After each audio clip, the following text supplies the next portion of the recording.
Hello everybody, this is Cool Toys 10, and today I'm bringing you guys a figure that I'm very excited about, and that's the First Blood Rambo action figure. So let me give you a quick look at the packaging. At the top here, you have Rambo, which you'd think that you'd have First Blood, but some people call First Blood and First Blood 2 just Rambo and Rambo 2, which it's pretty much at Rambo 3. You can call it First Blood 1 through 3 or Rambo 1 through 3, so it doesn't really matter, but here at the bottom you get a First Blood poster, which I think looks very, very cool. And then just the name of the figure. And in the background, which I think was pretty cool, there's a very woodsy forest background. Not sure if you can see it because the figure is blocking most of it, but very awesome. On the back here, you get another very cool looking background. You get his knife, his dog tags, and a few empty bullet casings. And at the bottom here you get a belt of ammunition. And description, which I'll just read off just real fast. It says, John J. Rambo, an ex-Green Beret, haunted by memories of Vietnam, is searching for an old friend he served with in the war. Instead, Rambo crosses paths with an overzealous small-town sheriff who is looking for a fight.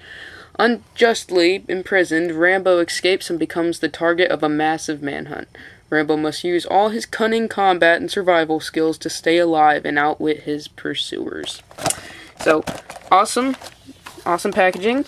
I'm going to open the figure up and show you what he's like. Okay, I'm back, and before I really start up the review, I'd just like to say that this is definitely an amazing figure. This is one of my favorite figures from NECA, I think, of all time.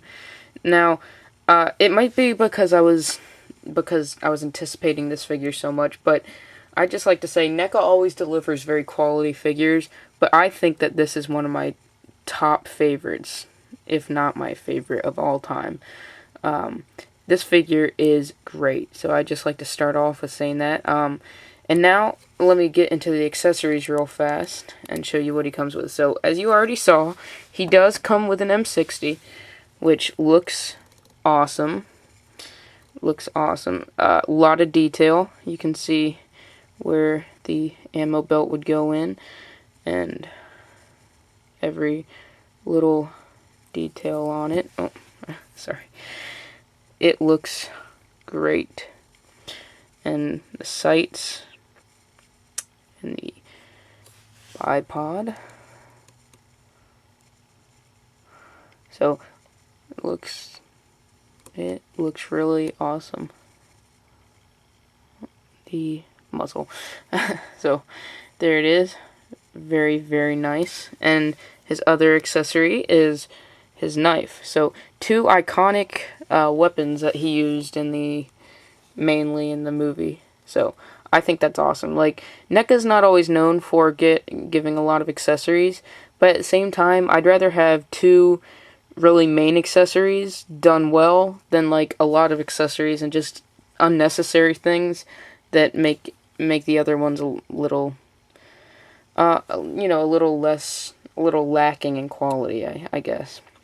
But this knife is definitely, that you can tell that whoever sculpted it did a very nice job.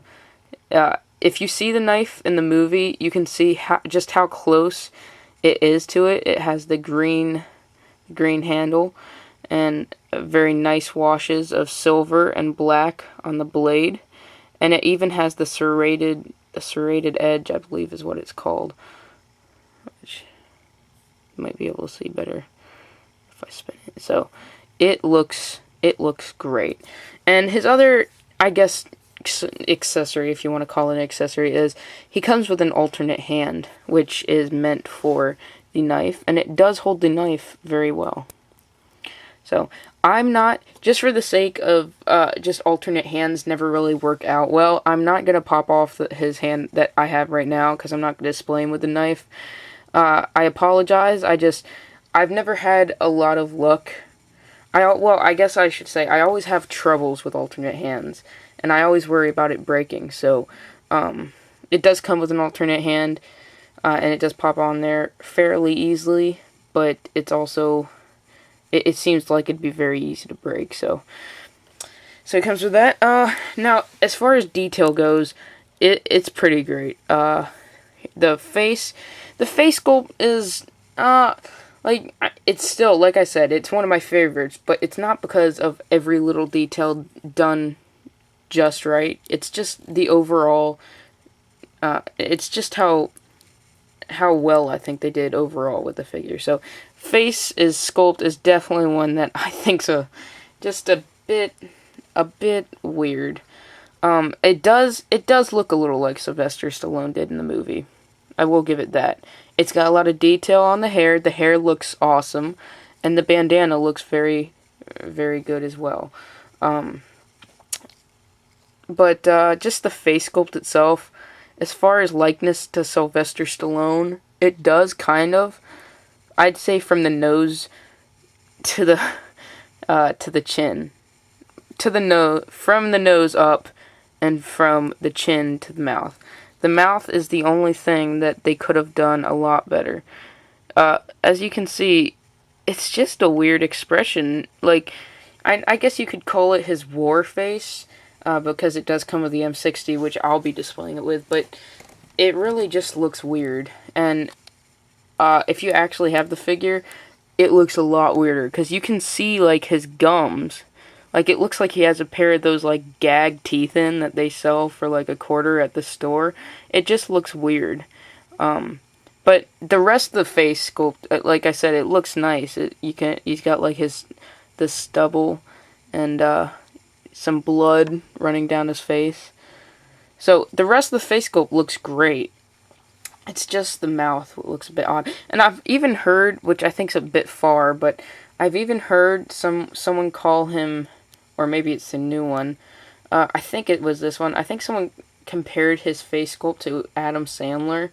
Like I said, I think it's a bit far-fetched, but if you when you really start to look at it, it kind of does in a few aspects. But still, it's pretty decent. Now, going down, the arms, they look very nice. He definitely looks weathered, which they did a very good job with. He's got blood running down his arms, and his shirt is all not too torn, but it's all kind of stained, which looks nice. When they first showed pictures of the figure back a few months ago, I thought he looked glossy. In the right light, he does, but not on camera. Like I said, if you have the figure, it definitely looks a lot better. It doesn't look quite so glossy. It doesn't really gleam like it does on camera, because I also have light going on it. But the belt is very nice. You can see all the belt loops. The sheath is also very nice, and you can even see the detail of where the sharpening stone would go in the sheath, and which I'm very happy with. It does actually, let me just get the knife, it does actually work. It's a working sheath.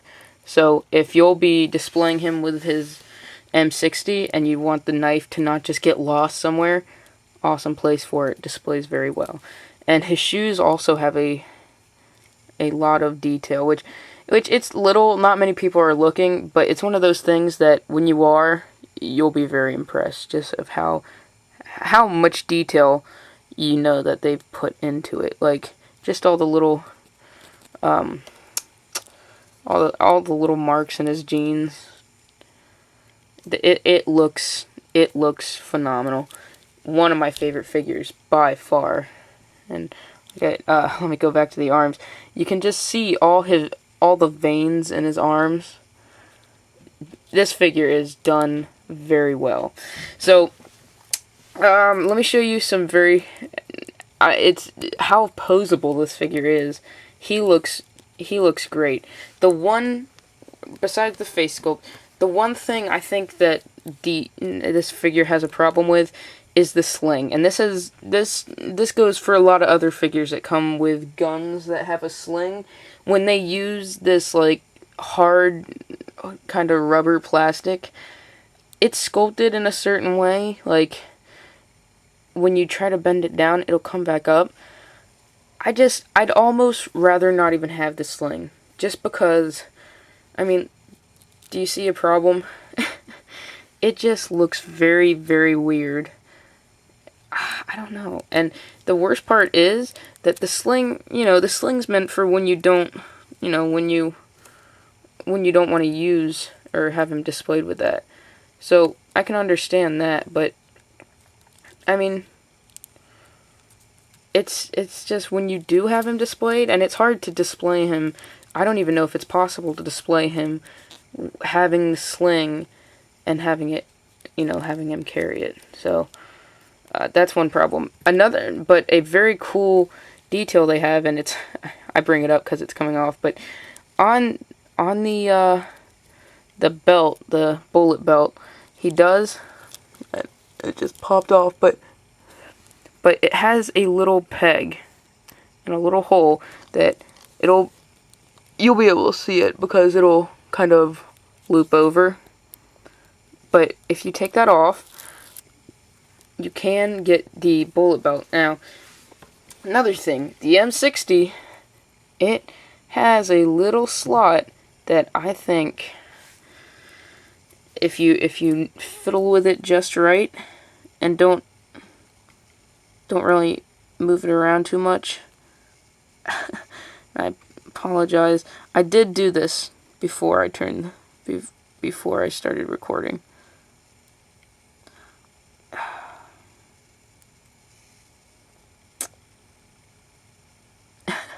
I apologize.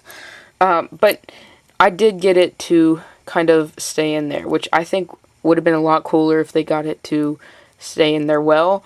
But if you try hard enough, you can get it. There's a little slot where the belt would go that you can get it in there and have them displayed with that. So I think that's really, really cool.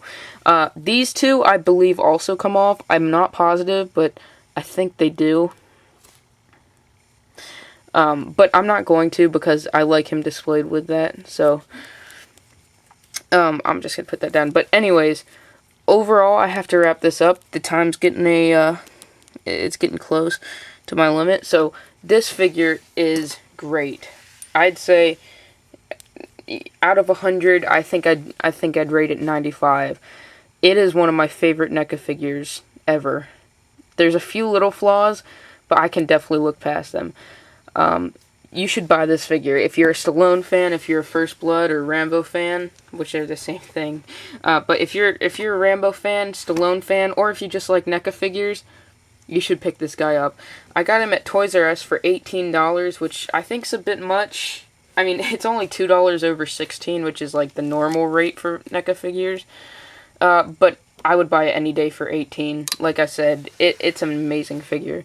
So I hope you enjoyed this review. I hope that maybe it influenced you to want to go out and get the figure, or not get the figure. I just hope that it informed you about him. Thank you for watching. I will be adding some Predator action figure reviews. I have all of Series 8 and all except one in Series 9. So I will be adding those hopefully very soon. Thank you for watching. Hope you enjoyed the figure. This is Cool Toys 10. Bye.